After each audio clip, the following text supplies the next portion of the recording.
Hello everyone, তোমরা সবাই কেমন আছো? আমি ফার্মাসিস্ট তানিম। আজ আলোচনা করতে চলেছি WBHRB এডিট উইন্ডো নিয়ে। তোমরা এখানে দেখতে পাচ্ছ ওয়েস্ট বেঙ্গল হেলথ রিক্রুটমেন্ট বোর্ডে অনলাইন অ্যাপ্লিকেশনে গেলেই আমরা এরকম সারফেস পাবো এবং সেখানে যাওয়ার পরে ফার্মাসি সিলেক্ট করব। ফার্মাসি সিলেক্ট করে নিজেরটা লগ ইন করে নেব। এখন প্রশ্ন হলো এরপর আমরা এডিট করব কিভাবে এবং কতদিন পর্যন্ত আমরা এডিট করতে পারবো। চলো তাহলে নোটিফিকেশনটা দেখি।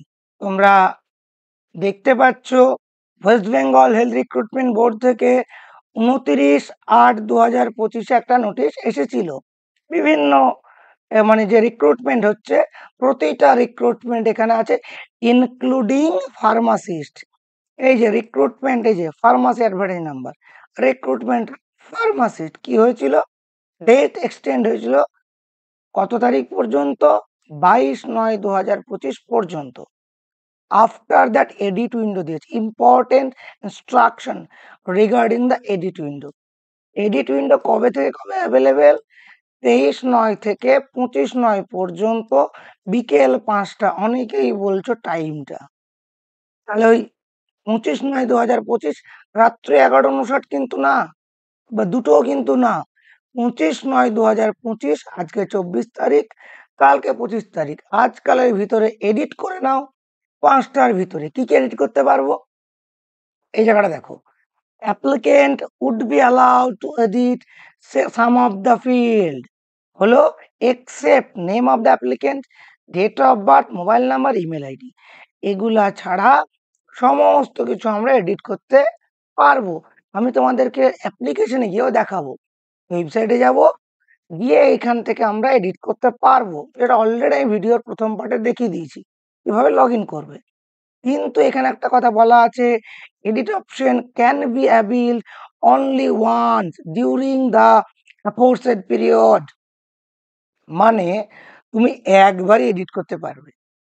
কোনোভাবে যদি এডিট করে সেভ করে একটা স্টেপ থেকে আরেকটা স্টেপে চলে যাও, তাহলে আর এডিট করা কোনোভাবে সম্ভব না। চলো আমরা অ্যাপ্লিকেশনে গিয়ে দেখি। আমরা যদি ওই WBHR ওয়েবসাইটে গিয়ে লগ ইন করি, তাহলে প্রত্যেকে অ্যাপ্লিকেশন নিচে এরকম অপশন পাবো, এডিট প্রিভিয়াস ডাটা। এখানে প্রথমে আমাদের কাজ হবে ক্লিক করা। তারপরে আমরা এই জায়গাটায় আসব। যেমন at the time of application 4খানা স্টেপ ছিল, এখানেও 4খানা স্টেপ, 1 2 3 4। প্রথম স্টেপে আমরা কিন্তু কিচ্ছু এডিট করতে পারবো না, কারণ নাম, মোবাইল নাম্বার, ইমেল আইডি আছে। এবং এখানে ফার্মাসিস্ট গ্রেড 3 যেটা আমরা প্রায় সময় চুজ করেছিলাম। সেভ করো, দেন প্রসেস। তারপরে প্রসিড করলেই সেকেন্ড স্টেপ এলাম। এখানে বিভিন্ন যে ডকুমেন্টসগুলো আছে বা নামগুলো আছে প্রতিটাই আমরা চেঞ্জ করতে পারবো। তবে সকলকে আমার রিকোয়েস্ট মানে সাজেশন, এখানে কিছু চেঞ্জ করে আগে সেভ করো, করে চেক করে দেখে নাও যে ধরো আধার কার্ড তুমি এখানে দিয়েছিলে ওয়ান সাইড, এখন দিয়েছো বোথ সাইড। বোথ সাইড আগে দাও, দিয়ে সেভ করো। সেভ করে চেক করে দেখে নাও এখানে বোথ সাইড আপলোড হয়েছে কিনা, তবেই প্রসিড করবে। নাহলে একবার প্রসিড করে, যেমন 1 থেকে 2-তে এলাম, একবার প্রসিড করে 2 থেকে 3-তে গেলে 2-তে আর কোনো কিছু এডিট করতে পারবে না এইবারের জন্য। তাহলে সেই ক্ষেত্রে প্রতিটা ডকুমেন্টস এখানে যেটা আপলোড করব, that should B verified before the proceed. তো প্রসিড করলাম 3 নাম্বার স্টেপে। এখানে মূলত ওবিসিদের জন্য খুব গুরুত্বপূর্ণ, SC ST দের জন্য অতটা না হলেও, কারণ SC ST যারা আছে তাদের পুরোনো সার্টিফিকেটই দেবে। বাট ওবিসি A বা B revalidate certificate is mandatory. যাদের নাই তারা কি করবে? তাদের অপশন নাই, তারা আপাতত পুরোনোটা দিতে পারে অ্যাজ মাই কনসার্ন। হ্যাঁ, রিজেক্ট হবে, পরে যদি ডকুমেন্টস চাই ততদিনের ভিতরে রিভ্যালিডেট বার করে নিতে পারো। এটা কিন্তু আমার সাজেশন, ওনারা কি করবে জানি না। বাট ওনারা চেয়েছেন revalidate OBC A or B certificate, মানে যাদের A থেকে B হয়েছে বা B থেকে A হয়েছে তাদের রিভ্যালিডেট লাগবে। আর যাদের A ছিল A আছে, B ছিল B আছে ওবিসি, তাদের রি ইস্যু লাগবে। তাহলে রি ইস্যু বা রিভ্যালিডেট সার্টিফিকেট লাগবে 1/8/2025 পরে। সেটা মানে 1/8/2025 আগে সার্টিফিকেট ছিল ওবিসি সব ইনভ্যালিড।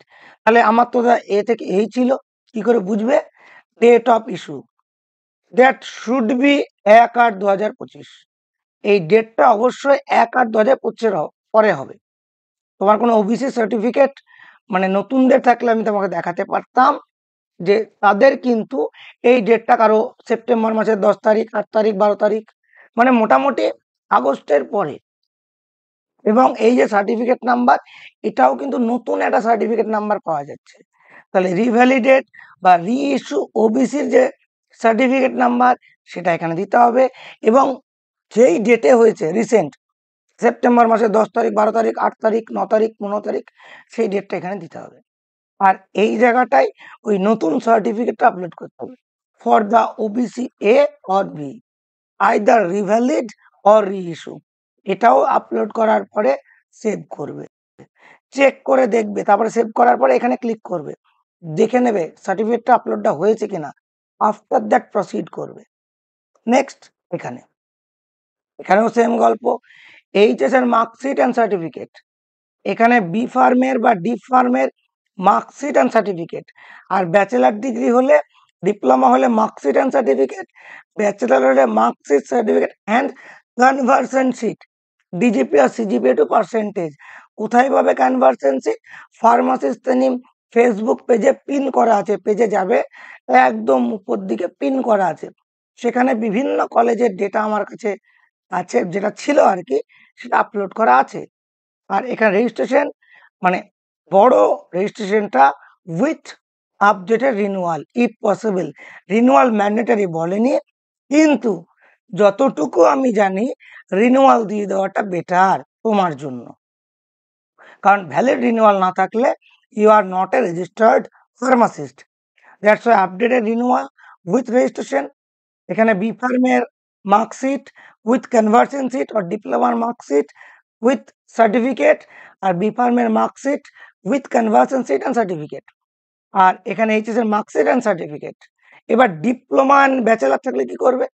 সে এখানে ডিপ্লোমার মার্কশিট সার্টিফিকেট, ব্যাচেলারের মার্কশিট সার্টিফিকেট অ্যান্ড কনভার্সেশন সমস্তগুলাতে একটা সিঙ্গেল ফাইল করবে। সেম ভাবে এখানেও সমস্ত ডেটা দেওয়ার পরে এই যে সেভ করবে, এরকম আসবে সেভ ডেটা সাকসেসফুলি, সাবমিট করবে না, আগে সেভ করবে। যেই সেভ ডেটা সাকসেসফুলি আসবে, আবার এখানে এইখানে গিয়ে চেক ক্লিক করে করে দেখবে সব ঠিকঠাক আপলোড হয়েছে কিনা। কারণ এখন যেমন আমরা 4-এ আছি, 2-এ 3-এ আর কিচ্ছু চেঞ্জ করতে পারবো না। দ্যাটস প্রতিটা স্টেপে সাবমিট করার মানে আগে বা প্রসিড করার আগে সেভ করে চেক করে নেবে সেই ডকুমেন্টস আপলোড হয়েছে কিনা। তবে আমরা date of birth proof upload মানে আপডেট করতে পারছি না। এটাই আমি দেখলাম, যেটা আপডেট করতে পারছি না সেটা হচ্ছে এই বার্থ প্রুফ হিসাবে যদি কোনো ডকুমেন্টস দিয়ে থাকো, সেইটা চেঞ্জ করা কিন্তু যাচ্ছে না। এখানে আমরা সাবমিট করব, যেই সাবমিট করব আবার সেই আগের বারের মতন পুরো ফর্ম খুলে যাবে। এখানে চেক করে নিলাম, নিচে আছে ফাইনাল সাবমিশন। এইখানে যদি চলে আসো, আগের কোনো ডেটা আর এডিট করা যাবে না। এইখানে একবার চলে এলে, তবে এখানে ফাইনাল সাবমিট করে তোমাকে ছেড়ে দিতে হবে। এইখানে ফাইনাল সাবমিট তুমি যেই করে দেবে, তখন এই ফাইনাল সাবমিটের জায়গাটা ব্ল্যাঙ্ক চলে আসবে, পুরো নীল, নিচে কোনো অপশনই থাকবে না, এরকম ভাবে ফর্মটা থাকবে। এই ফাইনাল সাবমিট তুমি যদি করে দাও, তাহলেই তোমার ফর্ম মানে আপাতত এডিট উইন্ডোতে এডিট কমপ্লিটেড। তবে আবারও সকলকে বলছি, প্রতিটা স্টেপ করার পরে সেভ ফাইল করে চেক করে নেবে সেই ফাইলটি আপলোড হয়েছে কিনা। আফটার দ্যাট প্রসিড করবে। আর তুমি একবারই সুযোগ পাবে, একবার প্রসিড করে দিলে আর এই বছরের মতন এডিট করতে পারবে না। এছাড়াও এডিট নিয়ে কোনো ধরনের কোনো কোয়েরি থাকলে কমেন্ট বক্সে জানাও, চেষ্টা করো উত্তর দেওয়ার। Thank you so much. Stay tuned with the pharmacist name.